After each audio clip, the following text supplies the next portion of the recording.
Hi, welcome back. My name is Emily. In this video I will be sharing 2 cards using some products from iCrafter, and I'm super excited to be joining iCrafter's design team, and I will be sharing a lot more projects in the future. So stay tuned.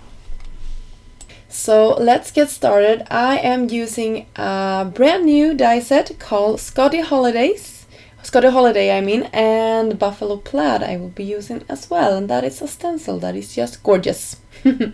So I started off by taking this Buffalo Plaid, and you can see it's large.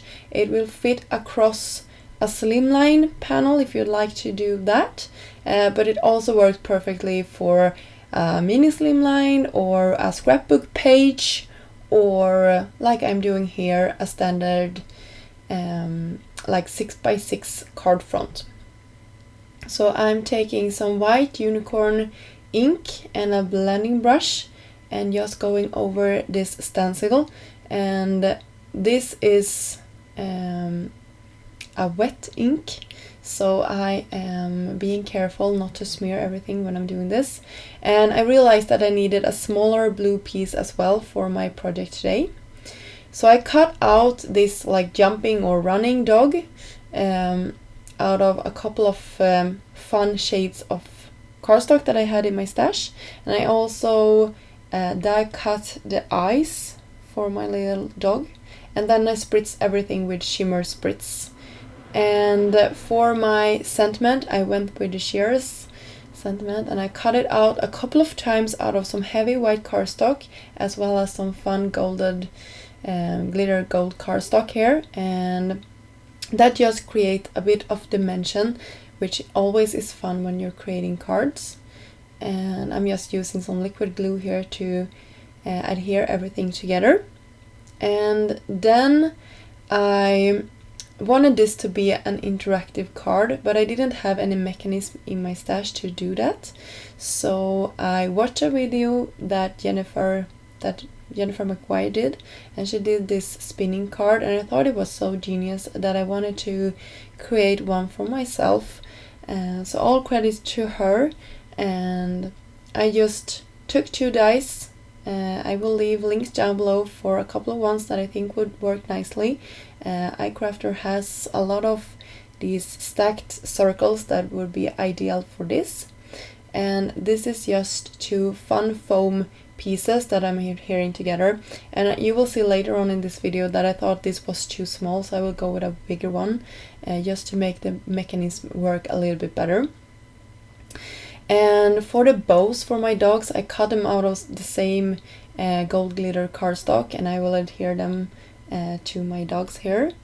I just think they look super festive with all of these decorations on, and also a nice addition. There are 2 bows in this die set, and they are a little bit different, so I cut away some parts that I thought looked funny when I wanted the bows to be hanging this way.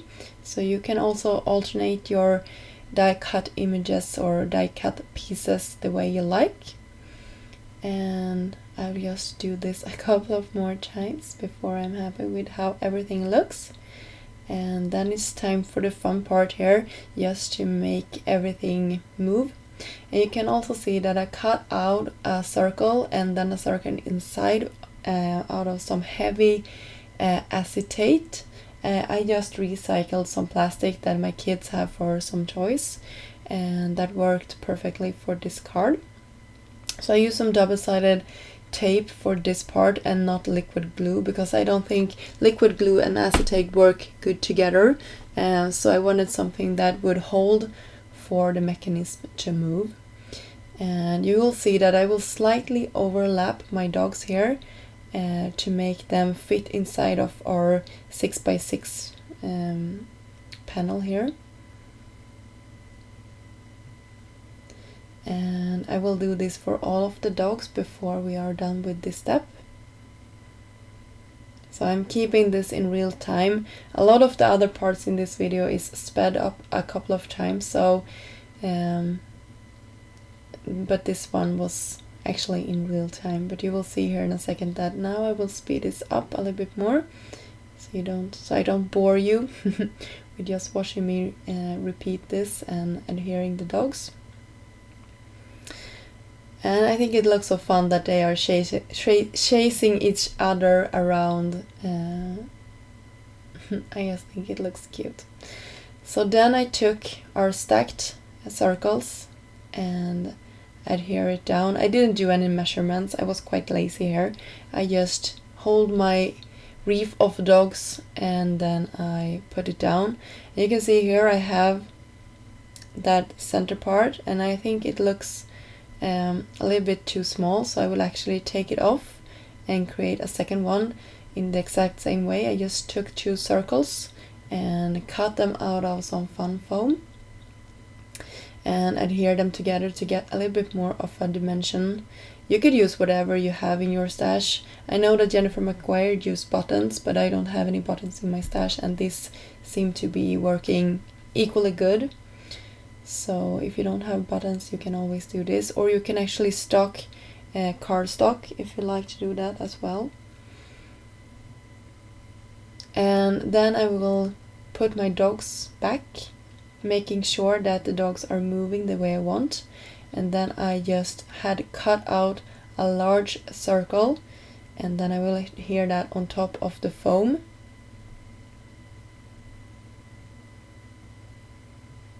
And then I will let this dry for a couple of minutes. I'm quite impatient when it comes to stuff like this, so of course I have to try it before it's completely dry. But a tip is, don't do it. Let it dry completely before you start to like mess around with it, because it could move on you and ruin all the hard work you've done so far. So I'm just putting this down, and when I'm happy with the placement, I'm just carefully pressing this down. And once more, this is in real time, so you can see how slowly I went when I did this. And I really wanted to make sure that everything moved and that nothing was adhered to that liquid glue when it was drying. So when I was done with that, you can see here I will adhere my panel. I actually cut this down slightly so it will fit perfectly on a 6x6 card front.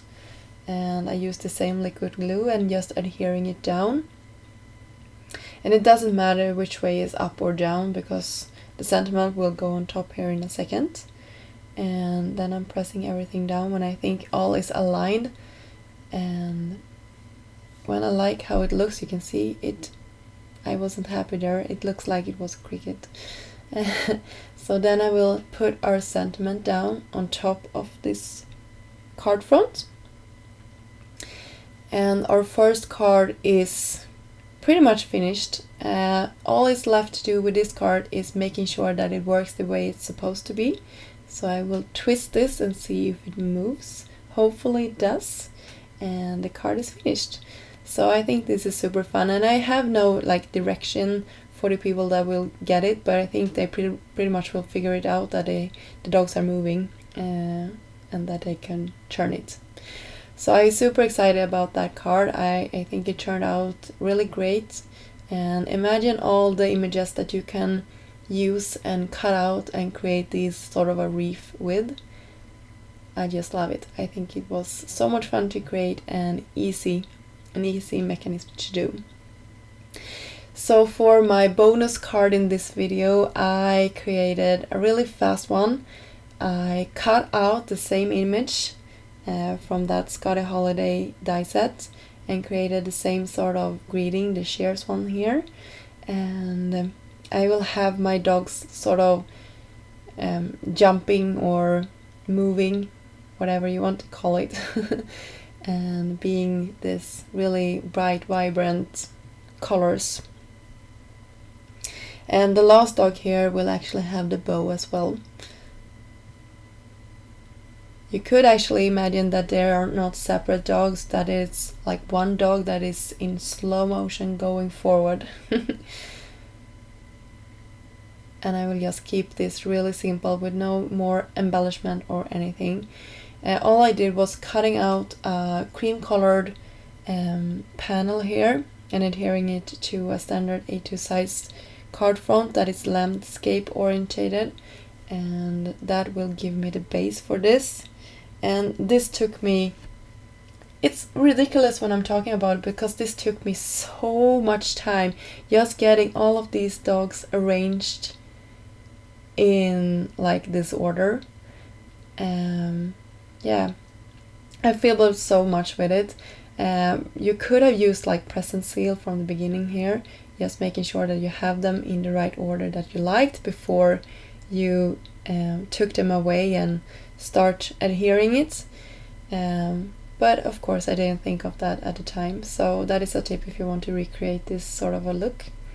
But that finished this card off, and we have our 2 projects made, and I hope you enjoyed them. If you did, I would be super happy if you could consider subscribing to the channel and maybe giving this video a thumb up. It just lets YouTube know that you like the content and you would like to see more. And until next time, I hope you have a great day. Bye!